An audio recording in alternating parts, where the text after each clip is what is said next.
Hello everyone and welcome to my channel. Today we are making a beach watercolor painting. If you're like me and you didn't have a chance to go on vacation this year, you might especially enjoy this video. To know what materials are needed, please check out the description box below. So we start off by adding some water to the watercolors. I also have a blotching paper by my side. Some watercolors come with a plastic built-in palette, but mine doesn't, so I'll just use the paper. There is no need to have an actual pencil sketch. You can use a very lightened up brown or even yellow to just get the outlines very briefly. You know, it's a beach, it doesn't really have any strict proportions, so using a brush straight away is just fine.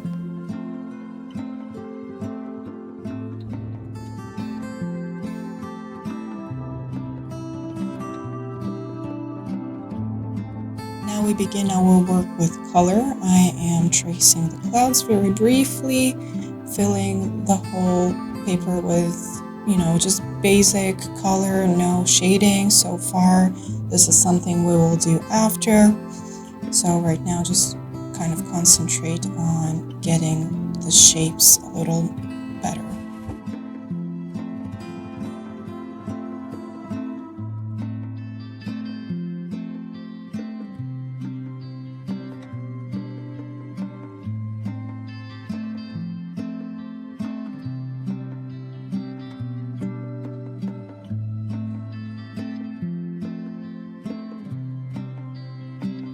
Now I'm making certain crevices in the sand and using a mixture of green and black, or you can also use brown.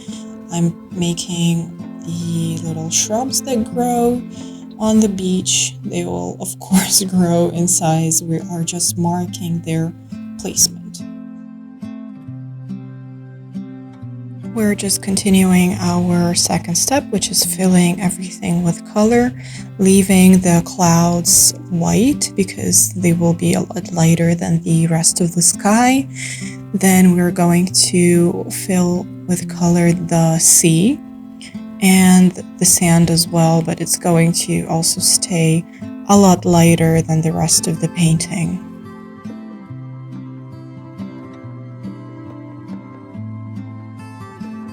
I recommend using a mix of colors for the sea because no water is pure blue or pure green. So if you really want to get that sea color, just mix a little bit of grassy green with a bit of cobalt blue. It will really create that atmosphere. And now we're just adding some color to the sand, not making it too dark because the sand on our beach is almost white, so we want to keep that feeling.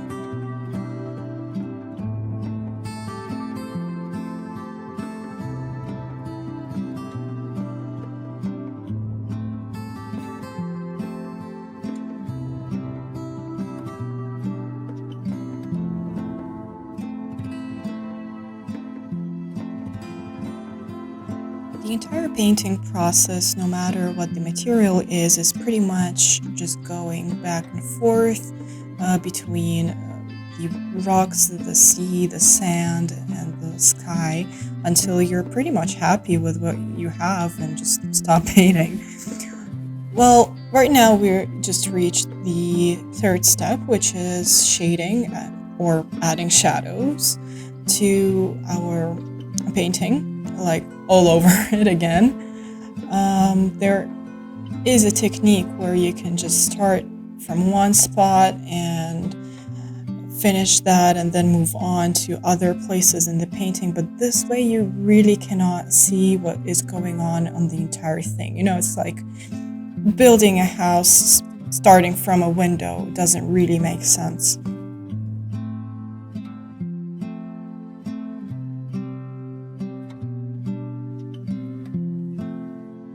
The shadows really help get us more definition and overall bring the painting to life because one color is just never enough. Don't forget that watercolor does kind of smudge when it's all wet.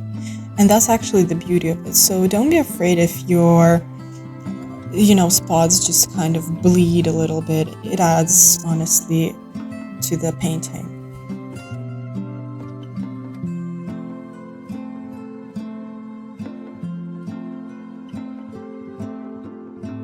So as you can see, I'm just redefining the clouds a little bit, adding some more color to the sky, making it a little more vibrant, and not necessarily smudging or making, a nice gradient. I'm kind of keeping it a little blotchy, but that's just how I like my watercolors to be. If you like them to be a little smoother, you can just add more water and make the transitions a little smoother.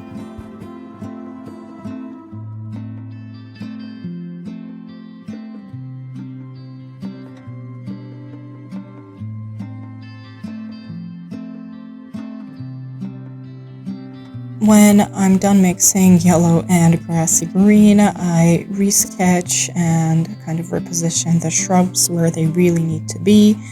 They are going to get a little darker later on, but right now we just need to place them. And just using the tip of the brush, you can get the little grass bits.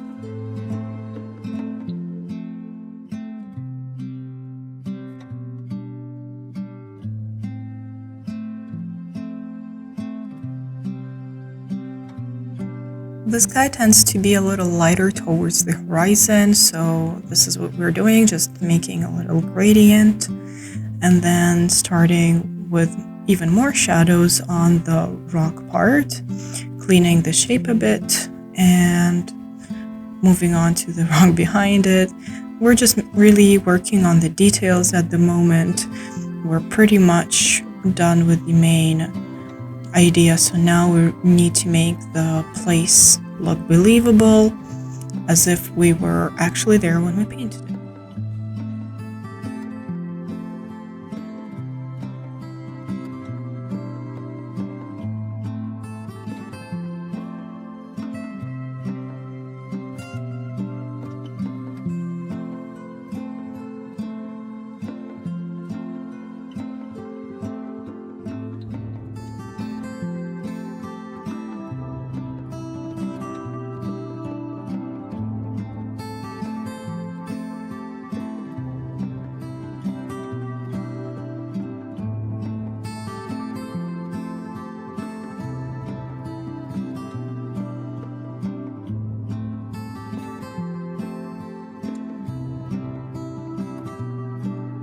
I'm adding some shadow to the clouds because nothing can be perfectly clean and white. The clouds tend to have a more grayish shadow so that, the sky doesn't look too plain with just one color.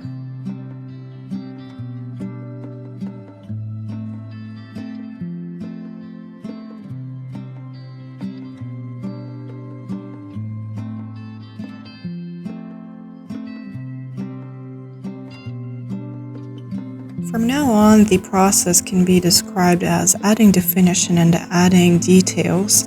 By adding definition, I mean is that we have to have the little shadows that would sort of tell us about the movement of the objects. For example, how the sand folds towards the sea, or how the grass moves, maybe because there was a wind, or the shrubs just grow in different directions. So these are the little details we have to pay attention to in order to really make the picture believable for ourselves and the viewers.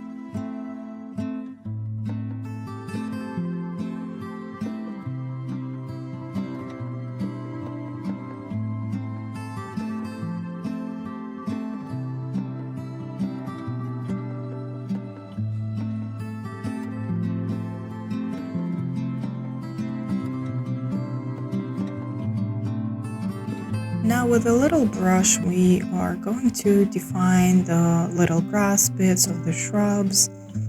As you can see, they look a bit sharper now than they looked a few minutes ago.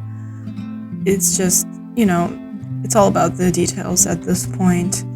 So I'm just using a little bit of ochre or sienna mixed with some green and maybe a bit of yellow. But right now you can do the grass a little darker since, it needs to stand out from the sand and it needs to be believable. Some of the grass bits are going to be lighter. Most probably the ones that are far away, the ones that are closer to us will be a little darker.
At this point, we're almost done. I just decided to smooth out certain spots, so it doesn't look as blotchy.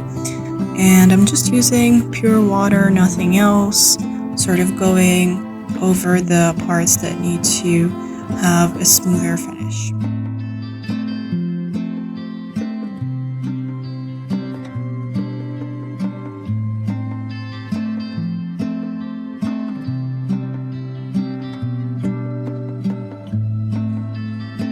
So right now I'm just adding a little bit of shadow to the grass and the sand where it really needs to pop out.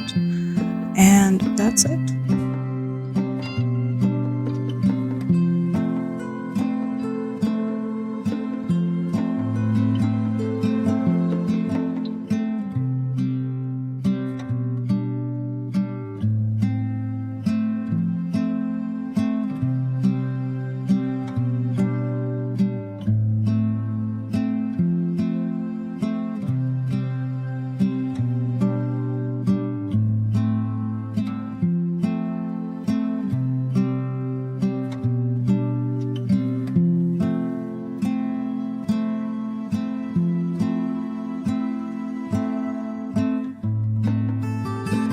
Let me know whether or not you were able to follow this tutorial. Hope you enjoyed it. Don't forget to subscribe, hit the like button, turn on the notifications, all that stuff, and see you in the next video.